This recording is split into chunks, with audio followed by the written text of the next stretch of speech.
আসসালামু আলাইকুম রহমতুল্লাহ। আমরা চলে আসছি দেশি গরুর খাঁটি দুধের খোঁজে। আমরা যারা সাধারণত ঢাকা শহরে থাকি, তারা ঢাকা সিটির আশেপাশে বা ঢাকা সিটির মধ্যে যে গরুর খামারগুলো বা যারা দুধ ডেলিভারি করে বেড়ায়, আমরা ম্যাক্সিমাম দেখি যে হচ্ছে ফিজিয়ান গরু বা সেই সিরাজগঞ্জ বা পাবনা অনেক দূর দূরান্ত থেকে কেমিক্যাল দিয়ে দুধগুলো নিয়ে আসে বা আইস দিয়ে দুধগুলো নিয়ে এসে আমরা পরিপূর্ণ ভালো গরুর দুধটা পাই না, খাঁটি গরুর দুধ পাই না।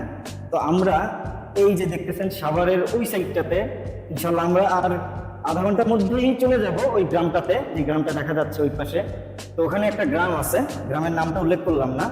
ওখানে সব যারা 90% লোকজনই সবাই দেশি গরু পালে। আর আমরা সেই দেশি গরুর দুধ দুধ খোঁজার উদ্দেশ্যেই বের হওয়া।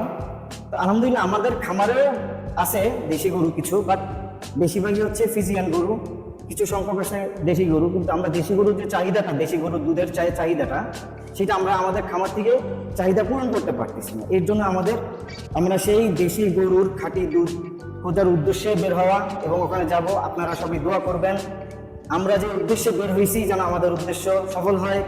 আমরা যেন আমাদের প্রতিটা ভোক্তা, প্রতিটা কাস্টমারের কাছে আমরা যেই কথা দিয়েছি যে খাঁটি গরুর দুধ আমরা তাদের দুয়ারে দুয়ারে পৌঁছাবো, দরজায় পৌঁছাবো ইনশাল্লাহ।